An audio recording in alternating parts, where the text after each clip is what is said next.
ভাইয়াজি, শিমুলপুরা জন্মাষ্টমীতে আপনাকে ওভাবে হারালো, অপমান করে ফেরত পাঠালো, ফির ভি আপনি ওদেরকে কদর করে ডাকছেন এখানে।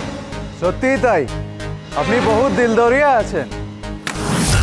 তোরা কি করে ভাবলি যে এত বড় ইনসাল্ট ভাইয়াজি সহ্য করে নেবে? ওদের কেন আমি ডেকেছি জানিস? আমি চাই রানা শিমুলপুরা ক্লাবের সমস্ত ছেলেকে ছেটিয়ে নিয়ে চলে আসুক। তারপর ওরা সব গাধা, কোনো কাম হবে না ওদের দিয়ে। ওরা এসে বসবে, চেয়ারটা দেবো না, মাটিতে বসবে। আরে মাটিতে কি বসবে রে, সে সময়ও তো পাবে না। আমাদের যুবা বাহিনীর জন্য সব রান্না বান্না হবে না, কচুরি, আলুর দম এসব রান্না করবে। রান্না করবে, বর্তন মাজবে, ঝাড়ু লাগাবে, পাত্তা উঠাবে, এসব করবে ওরা। একদম সচ্চা আছে। सही प्लान भैयाजी। শিমুলপুরার ছেলেদের আজ আমি কি করি দেখিস। অপমানিত হওয়া থেকে ওদের কেউ আটকাতে পারবে না।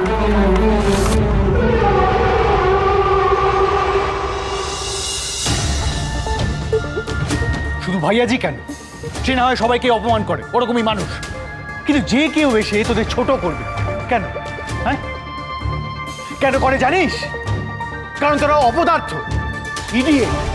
এই কংসবাবু, আপনি ওদেরকে এভাবে অপমান করছেন কেন? হ্যাঁ, আপনি জানেন আমি ওদেরকে রাখির দিন রাখি পরিয়েছি, তার মানে ওরা সবাই হলো ঝিল্লি চৌধুরীর ভাই আর দাদা। আর আপনি যদি ওদেরকে এভাবে অপমান করেন না, তাহলে ঝিল্লি চৌধুরী কিন্তু আপনাকে ছেড়ে কথা বলবে না। হ্যাঁ, স্বাভাবিক, রতনে রতন চেনে। আপনি ওদের এই শোনো, যেটা বোঝো না সেটা নিয়ে দুরন্ত এক্সপ্রেস ছুটিও না তো। तुम जाके कुछ बोलता क्यों नहीं? ऋषि तो भूखे भूखे शेष कर देगा। তুমি চুপ করো তো। ঋষি ঠিক বলেছে, আমি কিচ্ছু বলবো না ওকে। এই আরে পুলু ভোলা, এই বইচু, মাথায় বুদ্ধি নেই, গোবর পোড়া। কিরে রাজেশ, কি মঙ্গলু, কাজ করতে চাইছিস না কেন তোরা? আমি তো বুঝতে পারছি না। আরে ঋষি তোদের এতগুলো অফার দিয়েছে, চাকরি করতে বলছে, এতগুলো কাজের কথা বলছে, তোরা কোনো কাজ করবি না? আশ্চর্য। কেন কেন কেন কেন? আরে কি বলবে বলো তো, এদের অপমানটাই ভালো লাগে। ভাবিস अरे ऋषि, दया रे दया, इतना मत बको तुम उधर। अरे शांत हो जाओ, शांत। আমার তো মনে হয় উনি ভালো করে কোনো কথাই বলতে পারেন। চুপ করো তো। हाँ শোন, আমি তোদের ভালো কথা বলছি। এই ভাইয়াজির এখানে যেতে হবে না তোদের। আমার ফ্যাক্টরিতে নতুন অর্ডার এসেছে, জানিসই তো। তোরা তো মিষ্টি খেলি, সেটা যা কি কাজে লাগ, তোরা অনেক হয়েছে।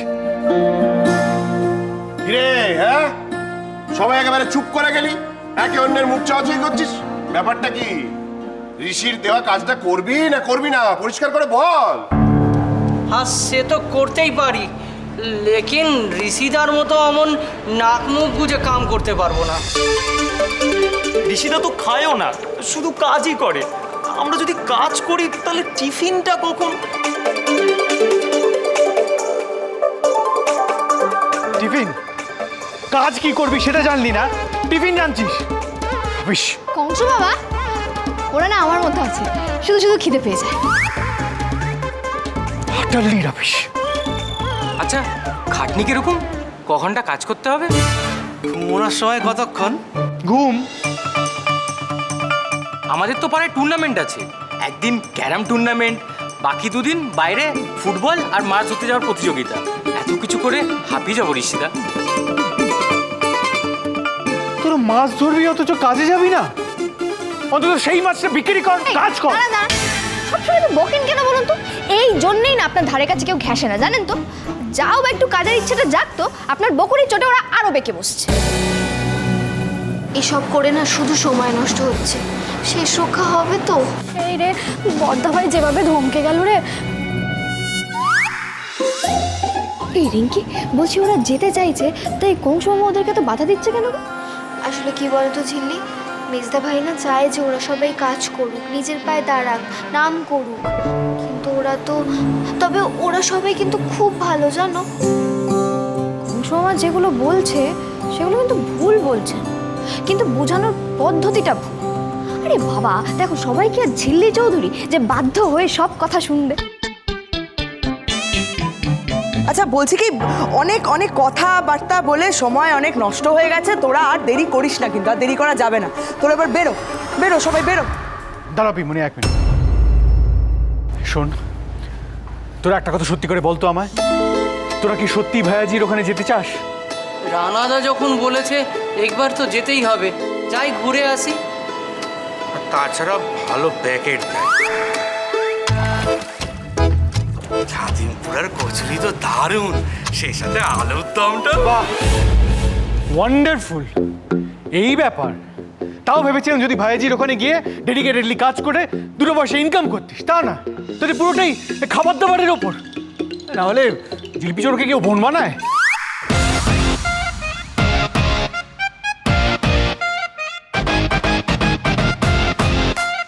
হাই, এই এই সিরিয়াল পিছিয়ে সরুন তো। আপনি সবসময় আমায় টানেন কেন? হ্যাঁ, আমি কি করলাম? শোন শোন, জীবনটা নিয়ে কিন্তু একটু ভাবতে হয়।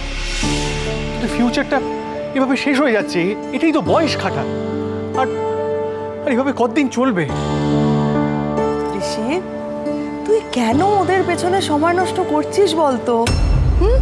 ওদের বেরোতে হবে বাবা। তোরা না আর সময় নষ্ট করিস না, এখানে দাঁড়িয়ে কথা বলে সময় নষ্ট হচ্ছে। এখন ভাইয়াজিকে খুশি করার সুযোগ, এইটা আমাদের কাজে লাগাতে হবে, এটা সবাইকে বুঝতে হবে। হাতে আর কয়েক ঘন্টা বাকি আছে। এই রানাদা তোমাদের যা যা বলে গেল, পোস্টার ফেস্টুন কি সব আছে, নিয়ে যাও, দেওয়ালে যা যা লাগানো লাগিয়ে ফেলো, কাজে লেগে পড়ো বাবা। হ্যাঁ, যাও। ঋষি, তুই ওদেরকে আর আটকাস না, ওদের বেরোতে হবে। বলে দিয়েছি আমি তোমাদের ঋষিদাকে বলে দিয়েছি, বেরো এবার। যাও যাও যাও, বেরো বেরো বেরো, যাও যাও যাও। উফ বাবা, বাঁচলাম। এই আয়াটা ফিরে এসে মেজাজটা একেবারে গরম করে দিয়েছিল আমার। ছেলেগুলো গিয়ে মুখটা রক্ষা করলো।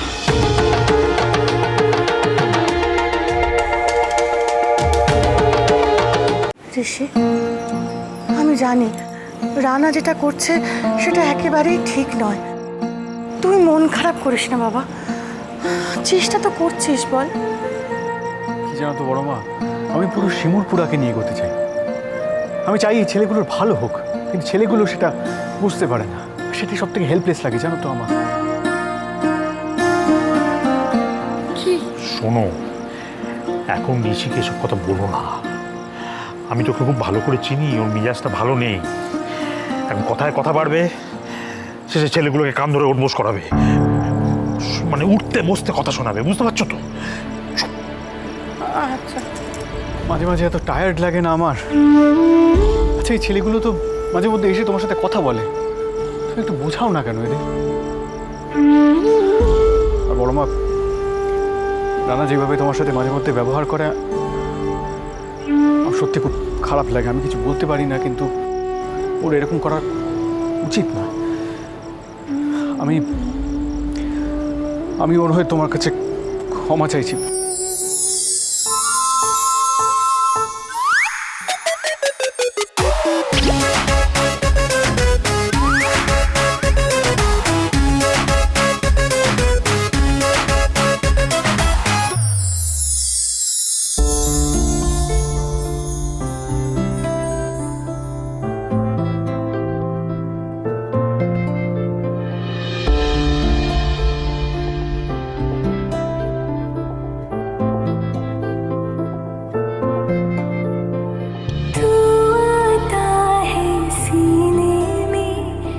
जब जब सांसें भरती हूँ तेरे दिल की गलियों से मैं हर रोज गुजरती हूँ। हवा के जैसे चलता है तू, मैं रेत जैसे उड़ती हूँ। कौन तुझे यूँ प्यार करेगा जैसे मैं करती हूँ। সুজনি সুজনি রয়েছি যেন